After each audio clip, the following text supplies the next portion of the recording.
everybody. I've got a challenge for you, a summer challenge, to see if you can do crow. It's easier than you think. But today I'm going to set you up with a couple of exercises, and then I'll do that again. So these exercises will prep you and your muscles to get ready. All right, so the first one that we're going to do is in plank. So you have to get your arms and your core strong. That's basically what we need. So in plank, and you can do this to start with in half plank, or you can go up to plank. You're just going to shift back and forth. There's a lot of weight on your wrists and your elbows with crow. So you're rocking back and forth on your toes like this. So the exercise I would like you to do is to lower down, so chaturanga. You're going to bring your elbows into the side and you're going to hold it right here. And then come down. Come down and curl. Keeping those elbows nice and hugging into your sides. Your head, of course, can be down like this. I'm just smiling at you. So curl back your toes under. And you're going to push up this time. Hold and push all the way back up. You can do this on your knees. So maybe you can get a little more stamina. So come down and push up. Come down, hold here for a couple of seconds, and push down. And uncurling your toes one more time, come all the way back up, using your knees. Let's stretch back into down the dog. All right, come down into your knees. I'm going to give you one more for you to practice, getting your strength up. And that's going to be a little core work. So we've done some arm work, and we're going to do a little bit of a core work. So I want you on this one to bring in your knees, hug them in like this. Take a deep breath in, deep breath out. I want you to rock up, hug in those knees. Now hold right here and move out into boat. Back in to boat. Back in, leaning back slightly as we do boat this time.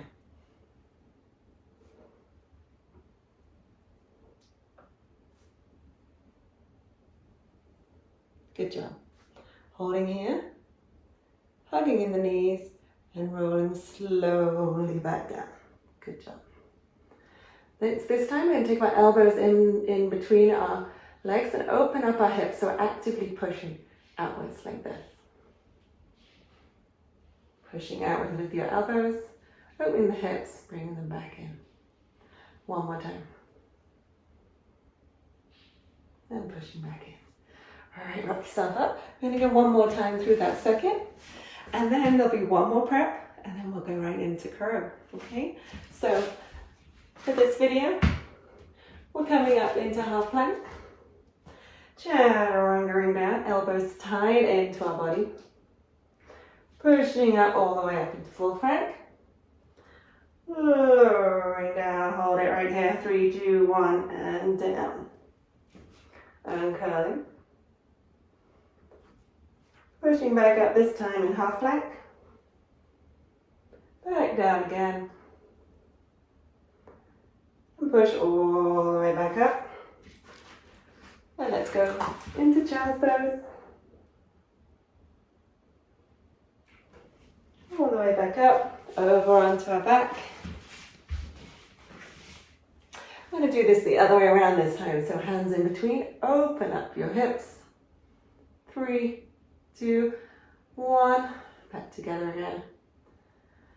Elbows go in between. We're resting them not on our knees, but on our inner thighs. Pushing out, 3, 2, 1. Good job. Back through center. Rolling up gently, holding here. This time we're going to open up our arms. Open up, bring back. Open up, bring back to our boat and canoe. Lower down, back up. One more time. You can keep your hands down if you need to start with. And holding on to your knees, roll back down.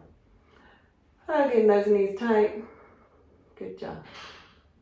All right, So that's your first set of exercises to get ready this summer to do crow. It's also really good anyway for your arms and your core. So that's part one. Stand by for part two. And we'll gradually be bringing you in so you can do an amazing crow and impress everybody and yourself. All right, bye guys.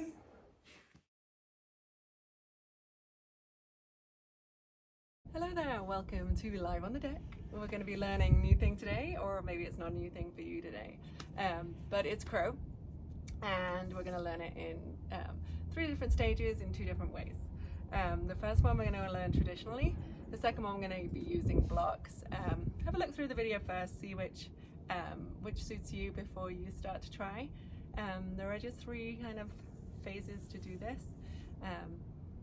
But first of all, let's go through some basics. How do you know if you are ready or not? It takes a lot of core, of arms, balance, and a little bit of trust in yourself too, which is kind of what I like about it.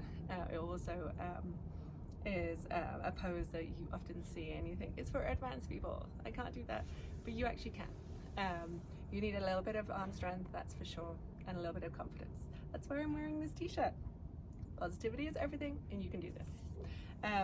So working first on your arm strength, you might want to do this for a little while just to check you can do it, but you want to be able to hold a plank for about 45 seconds to a minute before you attempt this. So you can practice that. You can maybe start with your knees down, lifting up, relaxing the shoulders, and just checking that you can do a good plank to start with. Your hands as well. You need to practice that high five to the mat that I keep saying, or 5 fingers open. That helps a lot too. So prepping for it, you need to, first of all, point number 1 is you need your gaze to be ahead and fixed in a certain position. It's not going to be right under the crow. You're going to look a little bit further out than where your actual gaze down is. So you're looking a little bit further out into the mat. So you need to play around with that a little bit, but your gaze needs to be fixed when you find that spot. You need so your hands to be placed, and you need your knees around it. So you're going to come up onto your toes. You're going to use your hands and do that high five to the floor, and get ready with your elbows inside. The elbows are going to be like a little perch for your back body, for your legs. So you want to push into that. So just practice a little while, like pushing in and letting out. So really pushing in. So you're pushing in with your thighs and you're pushing out with your elbows to get that stability. Another thing you might want to have practiced in the plank is that tilt forward. So coming back and forward like this. So just getting used to your shoulders being relaxed. You don't want to bring them up, you want to arch your back. So you're just pushing forwards and back, maybe even onto the front of your toes, just to get that feeling of what it feels like to push over your body. So coming back into the position, your gaze is going to be fixed. You're going to practice that pushing out and forwards. If you are a little unconfident, you could bring a block or even some kind of cushion in front of you. But you won't need it, and it doesn't really hurt very much if you hold it to the mat, but it just gives you a bit of confidence if you wanted to do that. So your gaze is ahead. You find a fixed gaze. For me, it's about here, so almost an arm's width ahead.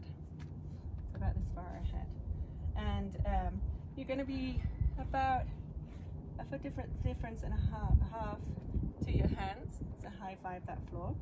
The next thing you can do is bring your hips up really high and find your space right here. So that fixed gaze, and then you're going to tilt yourself forward. That's the ultimate what you're looking for.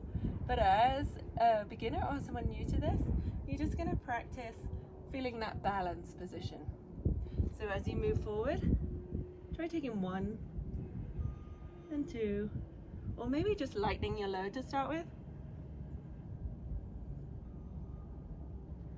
And then maybe tipping forward. Maybe we come back down again quite quick and resetting. It's quite an arm workout, as they say. So don't expect this to be something that you're going to be able to hold for a really long time straight away. But your confidence could definitely be there, and you can do this. Okay? after you've tried a few times just balancing and getting in that position, you're ready to go.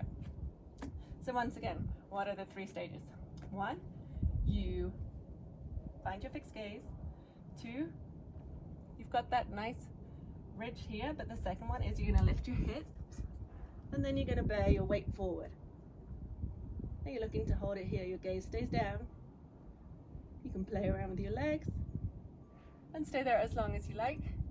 So that was the first way, the more traditional way to get into crow pose.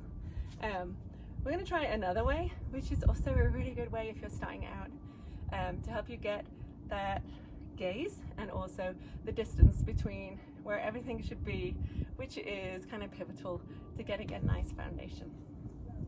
So you're going to end up sitting on one of these, and then this one is going to be right. So you're going to, you're going to put your feet on this. So you're going to go up on your toes and hold on to here. So you're coming into a crow position, but you're starting from a higher position. Now where does this want to be? You're going to have to play around a little bit because it is where you're going to leave it onto here.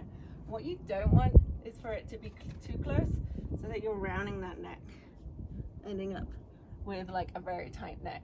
It should be a natural position, so your spine and the neck, your neck should stay straight. So it's actually out further than you think. And that's kind of where your gaze is as well, a little bit further than you think. So then you're going to high five the floor, open up those shoulders, and you're just going to pivot forward and onto there. Again, you can try 1 foot, 2 foot. You're balancing your head onto there. And you know what? In no time, you'll find you don't need it. You can take it aside. Remember where it was. Keep that gaze fixed. And you're into crow. So there you go. There are the 2 different ways. They're both very good. There's lots of benefits of doing crow. And one of it is really just getting the confidence to do it and keep trying. Like I say, some days it'll be better than others. Some days you can hold crow for a long time. And some days, well, you might not feel as steady. That happens to everybody. And the real thing is to be positive about it. And you can do this. So now go back and do it yourself. You can